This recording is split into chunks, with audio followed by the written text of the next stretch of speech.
Peace, neighbors. What's poppin' with the population? This is for all my neighbors that want to start growing their own. A lot of y'all been hitting me over the past few weeks, whether that's in person, messaging me, texting me, whatever, looking on plans on how to start growing your own. All right, neighbors, so we about to get to it. So make sure you tell a neighbor to tell a neighbor to tell a neighbor. Let's lock in. Now, neighbors, first things first, before we get into what you need to start growing your own, we need to first identify why you want to start growing your own.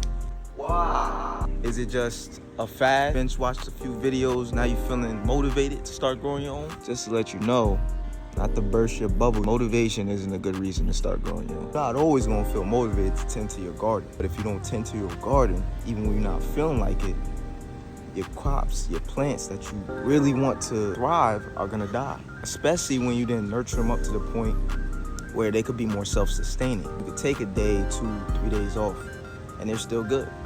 But to get to that point, you gotta crawl before you walk and walk before you run. Ain't that right, Melo? I'm not trying to discourage y'all from growing.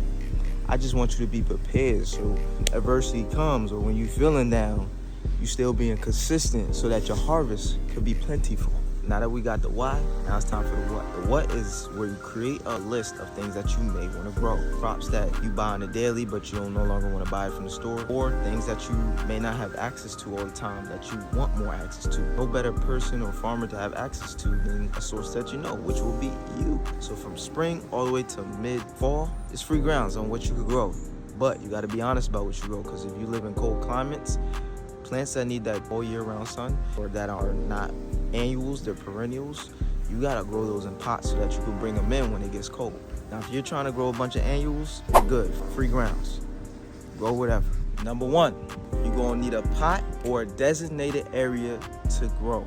And I wanna say this, neighbors, it does not matter where you are or what space you occupy, you can still grow your own. I'm tired of y'all making excuses of why you can't grow your own. You grow your own if you have a balcony, a porch, a stoop. If you have a windowsill, you can start growing your own. It does not matter the amount of space you have. It's just, are you willing to act on that urge to grow? Whether you want to grow on the ground, like you see this mango tree here, or if you want to grow in a pot, you can still get some fruit.